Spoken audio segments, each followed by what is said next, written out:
आदाब, नमस्कार, good evening, सत श्री अकाल। एक बार फिर आप तमाम लोगों का स्वागत है क्राइम कहानियां विद शम्स में। The great Kapil Sharma show, जो कॉमेडी शो होता है, बहुत ही पॉपुलर कपिल शर्मा, उनके कैफे पर महीने भर के अंदर अंदर दूसरे शूट आउट की।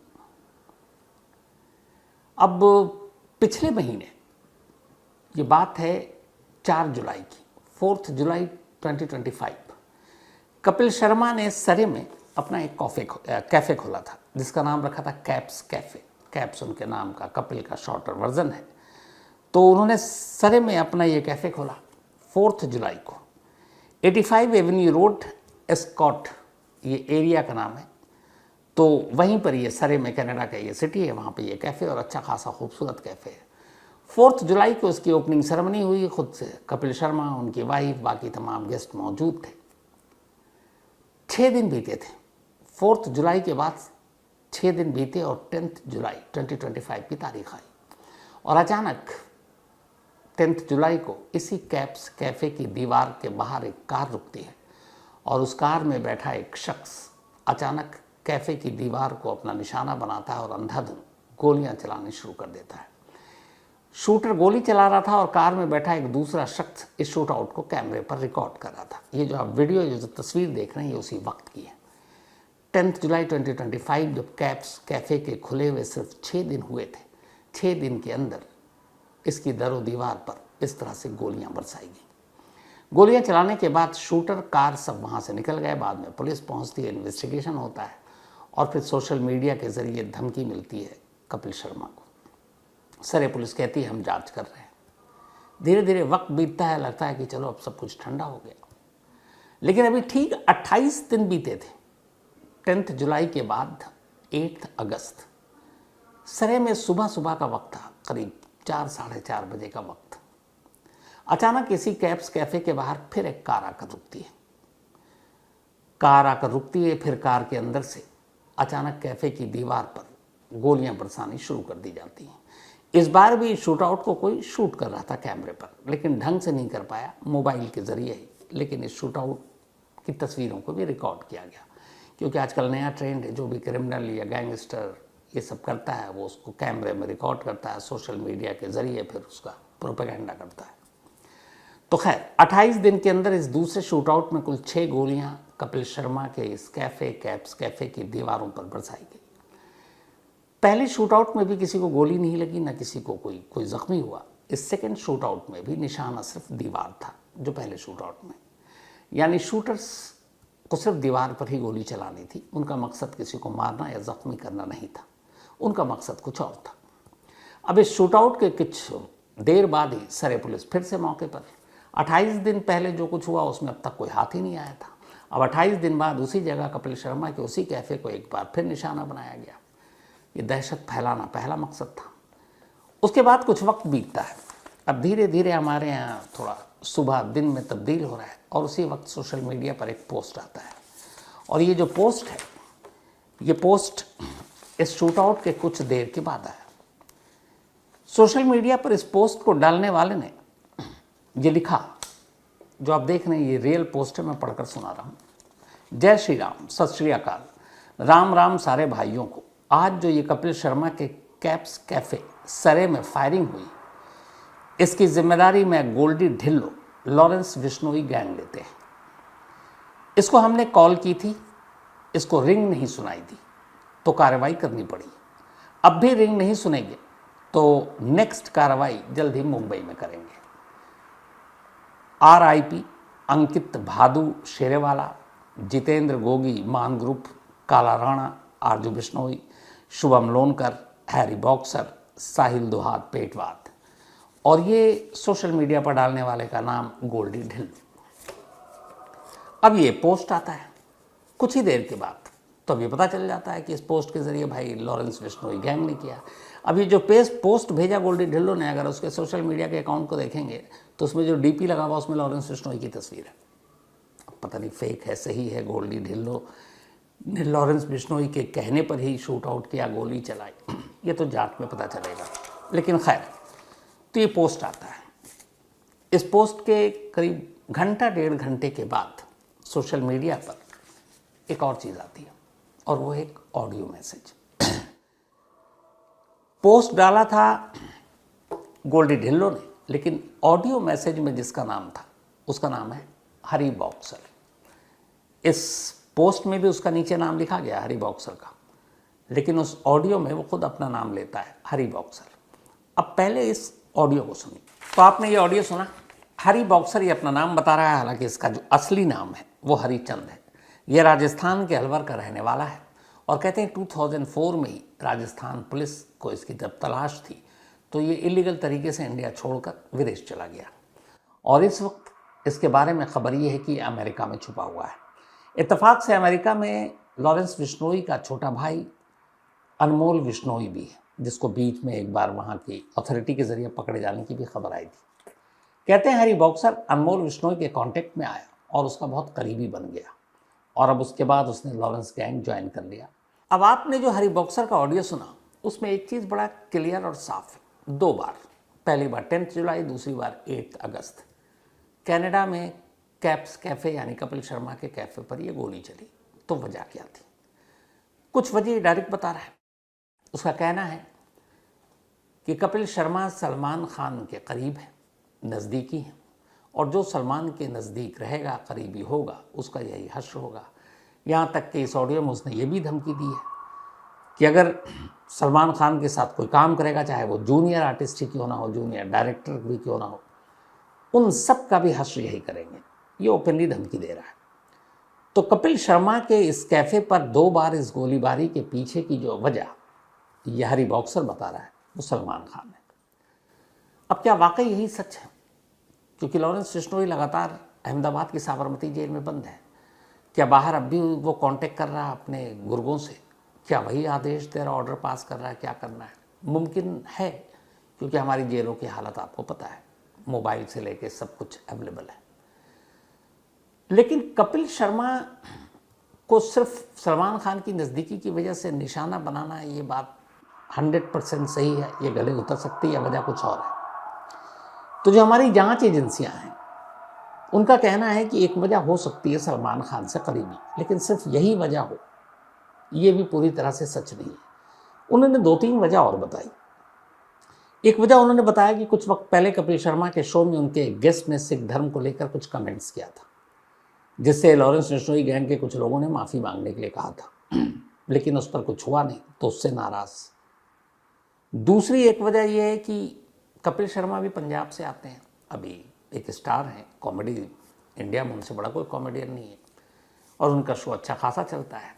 लॉरेंस गैंग की एक खासियत ये कि जो भी स्टार होता है वो उससे एक्सटॉर्शन मनी वसूलता है, जिसके पास पैसा हो, और या फिर वो उसकी बात माने।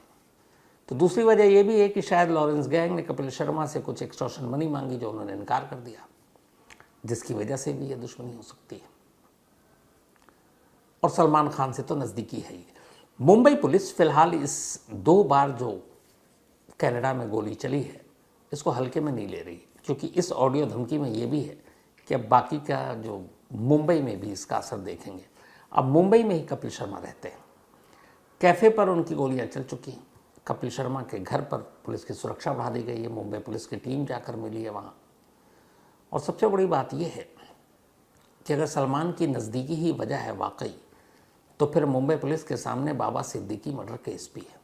बाबा सिद्दीकी को जो मारा गया उसकी कोई और वजह अब तक सामने नहीं आई सिवाय इसके कि सलमान खान से करीबी थी। और यही बाबा सिद्दीकी के मर्डर के बाद लॉरेंस गैंग की तरफ से सोशल मीडिया पर दावा भी किया गया था। तो बाबा सिद्दीकी के साथ जो हुआ और इस ऑडियो मैसेज में जो कुछ कहा जा रहा है उससे फिर मुंबई पुलिस इसको सीरियसली ले रही है। और चूंकि कपिल शर्मा और सलमान की नज़दीकियाँ जग जाहिर है, कपिल के शो में सलमान खान बहुत बार गए, बल्कि ये भी एक कहीं मैंने पढ़ा था, शायद पता नहीं गलत है या सही है, कि जो उनका शो है कॉमेडी शो, अब है कि नहीं, लेकिन पहले किसी वक्त में इसके प्रोड्यूसर सलमान खान ही थे, यानी वही पैसे लगाते थे इस शो में। तो और भी नज़दीकी है, फिर तो बिजनेस रिलेशनशिप भी हो गई। तो इसीलिए मुंबई पुलिस इस मामले को सीरियसली लेकर जांच कर रही है। पर यहाँ सवाल पुलिस, लॉ एंड ऑर्डर, कानून सब पर, जेल सब पर भी उठता है कि एक क्रिमिनल जो जेल के अंदर है, वो जेल के अंदर से लगातार इस तरीके से धमकी दे रहा, न सिर्फ धमकी दे रहा है बल्कि बाबा सिद्दीकी जैसे मर्डर केस को अंजाम दे चुका, गैलेक्सी के बाहर सलमान खान के घर पर गोली चलवा चुका, और अब कनाडा तक में कपिल शर्मा के कैफ़े के बाहर गोली चला रहा है, और हमारी पुलिस कानून कुछ नहीं कर पा रही। तो ये कैसे मुमकिन है? पुलिस का काम ही यही है ना कि क्रिमिनल को पकड़े और फिर सज़ा देने के लिए जेल में डाले, लेकिन जो ऑलरेडी जेल में पड़ा हुआ है उसके इशारे पर ये सब कुछ हो रहा, तो फिर आप क्या रोकोगे? या तो उसके आप कनेक्शन को काटेंगे ना, जेल और जेल के बाहर की चीज़ों को। लेकिन ये कनेक्शन कहाँ कट रहा है? ये जो चीज़ें हो रही हैं ये अपने आप में ही बड़ी अफसोसनाक है। अब सवाल ये है कि लॉरेंस जेल में है, फिर भी बाहर में इस तरह की चीज़ें कैसे हो रही हैं? तो हाल के वक्त में NIA, Mumbai police, UP police, कुछ ने लॉरेंस गैंग के कुछ लोगों को जो पकड़ा था उनसे पूछताछ की। इस पूछताछ में कई चौंकाने वाली चीज़ें सामने आई जो लॉरेंस गैंग के अलग अलग गुर्गे, जिसमें जो बाबा सिद्दीकी शूट आउट केस में भी कुछ लोग पकड़े गए थे, उनसे जब पूरा समझा गया कि लॉरेंस गैंग का नेटवर्क कैसे काम करता है, तो लोगों ने जो बताया वो बड़ी अजीब चीज़ है। जो पूरी जानकारी अलग अलग एजेंसियों के जरिए छन कर बाहर आई वो ये कि लॉरेंस गैंग को इतना बड़ा बनाने में एक तो मीडिया और सोशल मीडिया का बहुत बड़ा रोल है, और लॉरेंस गैंग ने अब अपने काम करने का तरीका बिल्कुल बदला हुआ है। वो अपने गैंग में सिर्फ 16 से 30 साल के लड़कों की भर्ती करता है, लेकिन उन लड़कों की भर्ती के जो पैमाना है वो बड़ा अजीब है। कितना क्रिमिनल बैकग्राउंड है क्या, ये सब सेकेंडरी चीज़ें हैं। पहली ये है कि वो सोशल मीडिया पर कितना एक्टिव है। उम्र 30 साल से ऊपर नहीं होना चाहिए। उसके अलावा उसके दिल में लॉरेंस गैंग के लिए कितनी इज्जत है, ये भी पैमाना है। फिर क्या वो लॉरेंस गैंग के सोशल मीडिया के अकाउंट्स और सोशल मीडिया की चीज़ों को फॉलो करता है कि नहीं करता है, ये सब शुरुआती स्टेज में सारी चीज़ें हैं। फिर लगता है कि हाँ ये करता है, तो फिर इसके गैंग में ऐसे लोगों को जब शुरुआती इंटरव्यू होता है वो 4-5 छठे रैंक के लोग लेते हैं। अभी टॉप लेवल मैनेजमेंट के लोग नहीं आ रहे, लॉरेंस या अनमोल या गोल्डी बराड़ ये सब नहीं है, अभी नीचे वाले। तो पहले वो लोग लेते हैं और उनको ये बताया भी नहीं जाता है कि तुम कहाँ के लिए भर्ती हो रहे हो, बिल्कुल कॉर्पोरेट सिस्टम है। फिर जब उनका पहला इंटरव्यू पास कर जाते हैं तो उनका दूसरा ये होता है कि अब तुम सब सिर्फ और सिर्फ लॉरेंस गैंग के सोशल मीडिया को बढ़ावा देगो, उस सोशल मीडिया को अपने अपने अकाउंट के जरिए उसके कामों को ग्लोरीफाई करोगे। फिर वो लोग ये सब कुछ करते हैं, फिर उन्हें छोटे मोटे पैसे दिए जाते हैं, फिर उन्हें छोटे टास्क दिए जाते हैं कि अच्छा ये करो जिसमें बहुत रिस्क नहीं होता। जब वो छोटे टास्क पूरा करते हैं तब उन्हें कुछ पैसे दिए जाते हैं। फिर धीरे धीरे इन्हीं लड़कों में से वो तय करते हैं कि इनमें से कौन तेज़ है, कौन काम का है। फिर उसके बाद उनका अलग से इंटरव्यू होता है और उनको बताया जाता है कि तुम्हें कुछ बड़े टास्क देने और ढंग के पैसे। अब बड़े टास्क में ख़तरा भी है, तो इसमें ये होता है कि देखो अगर तुम मारे गए तो तुम्हारे घर वालों को भी पैसे देंगे, उसके अलग पैसे मिलेंगे, और नहीं बच गए तो फिर तुम्हारा मंथली होगा। अगर कोई काम नहीं भी आ रहा तो एक सैलरी मिलेगी तुम्हें, और अगर कोई काम ऐसा हुआ जिसमें तुमको बहुत ख़तरा है और एजेंसियाँ पुलिस तुम्हारे पीछे पड़ गई हैं तो कुछ ऐसे सेफ ठिकाने सेफ पैसेज से निकाल कर तुम्हें विदेश में बसाया जाएगा, तो वहाँ आराम से रहो और वहाँ से अपना काम चलाओ, अपनी दुकान चलाओ। तो इतने सारे हसीन ख्वाब जो दिखाए जाते हैं उसकी वजह से जो नए नए लड़के हैं कम उम्र के 16, 17, 18, 19, 20, 30 के नीचे के, वो उनके साथ जुड़ना शुरू हो जाते हैं। फिर जब कोई बड़ा टारगेट आता है तो फिर बड़े लोग इंटरव्यू लेते हैं, जिनमें लॉरेंस का भाई अनमोल विश्नोई है, जिनमें गोल्डी बराड़, हालांकि आजकल खबर आ रही है कि गोल्डी बराड़ के साथ शायद कुछ खटपट चल रहा है लॉरेंस का। इससे पहले तक उन लोगों को ये पता नहीं चलता कि डायरेक्ट लॉरेंस के साथ कभी कनेक्शन होगा कि नहीं, लेकिन जब बड़े टारगेट आते हैं, जैसे सपोज हाई प्रोफाइल टारगेट बाबा सिद्दीकी या गैलेक्सी सलमान के घर पर गोली चलाना, उन्हें पता चल जाता है। इसके बाद जब इन्हें बड़ा टारगेट दिया जाता है उसकी भी बड़ी सीक्रेसी मेंटेन होती है। अगर एक जगह पे 4 शूटर भेजना तो वो चारों एक दूसरे को नहीं जानते हैं। शूटर को हायर करने का काम किसी और को दिया गया, वो किसी और को दे रहा है। 4 शूटर अलग अलग जगहों से आ रहे हैं, चारों शूटर को कुछ पता नहीं ये कौन ये कौन ये कौन, और एंड टाइम पर उन्हें काम बताया जाता है और काम से एंड पहले उन्हें हथियार दिए जाते हैं। हथियार के साथ उन्हें एक फ़ोन दिया जाता है। फ़ोन दो तरह से दिया जाता है, एक काम करने से पहले एक फ़ोन कि इस नंबर पे सारी बात होगी, और दूसरा जैसे ही काम ख़त्म हो गया, सपोज़ गैलेक्सी पे शूट आउट हो गया तो वहाँ से निकलो, उसके बाद एक दूसरा फ़ोन है, अब उस फ़ोन से होगा, पहला फ़ोन तो आप दे दो हैंडलर को। सेम हथियार को लेकर है कि कभी हथियार नहीं पकड़ा जाना चाहिए। हथियार इनको काम से ठीक पहले दिया जाता है, और जैसे ही काम हो गया तो उसी गैंग में से एक शूट आउट में जो शामिल नहीं है दूसरा बंदा है, उसकी नज़र सिर्फ ये है कि यहाँ से निकले और इससे वो हथियार वापस लो, तो वो हथियार वापस लेते हैं और निकल जाते हैं, इन्हें कुछ पता ही नहीं चलता है। इससे पहले इन्हें बाकायदा ट्रेनिंग दी जाती है, कैसे रेकी करना है, कैसे क्या करना है। और एक ख़ास बात ये होती है कि जिस जगह पे शूट आउट करना है, कभी वहाँ के लोकल लड़कों को ये हायर नहीं करते।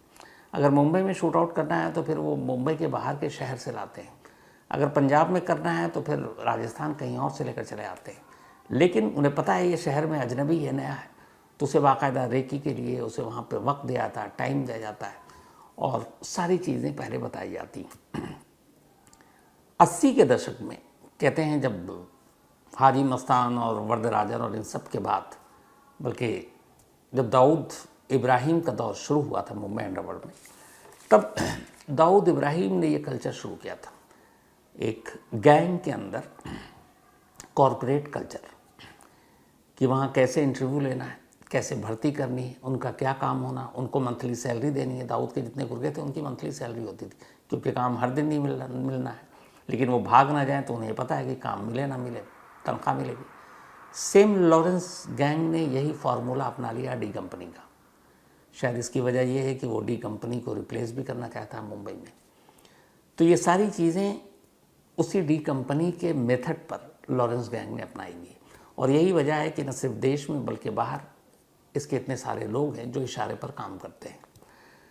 अब ये सारी चीज़ों तो एक तरफ, जब डी कंपनी को फॉलो भी कर लिया, उसे पता है लॉरेंस गैंग को कि इस वक्त मुंबई खाली है, क्योंकि अब डी कंपनी ने भी अपना सारा बिजनेस और बाकी चीज़ें इधर उधर समेट लिए, मुंबई में रहा नहीं, मुंबई में गैंग वॉर कम हो चुका है, और अब अंडरवर्ल्ड नाम की उतनी चीज़ रही नहीं है। हालांकि पर्दे के पीछे से अब भी है, लेकिन उस तरह से नहीं है जो 90s में था। तो अब लॉरेंस पहले सलमान खान को धमकी, फिर बाबा सिद्दीकी का मर्डर, और अब उसी मुंबई में कपिल शर्मा जैसी हस्ती का एक नाम है के ज़रिए मुंबई जो बॉलीवुड है उस पर अपना अधिकार जमाना चाहता है, वहाँ के लोगों को डरा कर धमका करके देखो हमारी पहुँच कहीं तक है। और कपिल शर्मा के कैप्स कैफ़े पर कनाडा में, जो कि मुंबई से दूर है, वहाँ पर गोली चलाकर उसने मुंबई में यही मैसेज दिया। तो एक तरफ कपिल शर्मा को सलमान खान की नज़दीकी के चक्कर में बेशक धमकी दे रहा हो, लेकिन दूसरी तरफ असल उसकी जो नज़र है मुंबई अंडरवर्ल्ड पर, ये मैं पहले भी आपको बता चुका हूँ। तो निशाना मुंबई है, निगाहें कैप्स कैफ़े कनाडा में थी। मुंबई पुलिस ने भी बाबा सिद्दीकी मर्डर केस में जो चार्जशीट दाखिल की थी, उसमें भी इस चीज़ का मेंशन है कि लॉरेंस गैंग मुंबई अंडरवर्ल्ड पर कब्जा चाहता है। अब सवाल ये है कि वो गैंगस्टर कहीं भागा हुआ नहीं है, ऑलरेडी आपकी झोली में, साबरमती जेल में। फिर भी वो गैंग इतना एक्टिव है जिसको जब तक कहीं शूट आउट, कहीं भी धमकी, तो अगर ये रोका नहीं जा पा रहा, उसकी कड़ियों को तोड़ा नहीं जा रहा, उसके गैंग्स के मेंबर को ठीक से पकड़ा नहीं जा रहा है, तो फिर कानून पर, पुलिस पर, हर एक पर सवाल तो उठेंगे, और सवाल उठेंगे जेल प्रशासन पर भी। क्योंकि अगर आप सीधे मेन लाइन ही काट दें कि साबरमती जेल से कोई कनेक्शन होगा ही नहीं, जैसे सरकार ने एक कानून बनाकर ये कर दिया ना कि लॉरेंस बिश्नोई साबरमती जेल से बाहर नहीं निकलेगा, चाहे किसी भी स्टेट का कोई भी मुकदमा हो, उसको आप ले ही नहीं जा सकते, ना पंजाब पुलिस ले जा सकती, ना मुंबई पुलिस ले जा सकती, ना राजस्थान पुलिस, ना दिल्ली पुलिस। जो करना है वीडियो कॉन्फ्रेंसिंग के जरिए जेल से करो। तो जब लॉरेंस के लिए है तो फिर ये भी तो हो सकता ना कि लॉरेंस, अगर बाकी जेलों से आपने या बाकी स्टेट पुलिस से लॉरेंस बिश्नोई को आपने काट रखा है, तो लॉरेंस के गैंग से खुद लॉरेंस को काटने में क्या दिक्कत है? और अगर ऐसा नहीं है और इसी तरीके की धमकियां और ये शूट आउट और ये सारी चीज़ें वो जेल के अंदर से रहकर भी अपना गैंग इस ऑर्गेनाइज तरीके से चला रहा है, तो फिर सवाल पुलिस पर भी है, सवाल जेल प्रशासन पर भी है। तो क्राइम कहानियां में इतना ही। अब आपसे मुलाकात होगी अगले संडे रात 11 बजे किसी नई कहानी के साथ। तब तक अपना और अपनों का ख्याल रखिएगा। Thank you very much.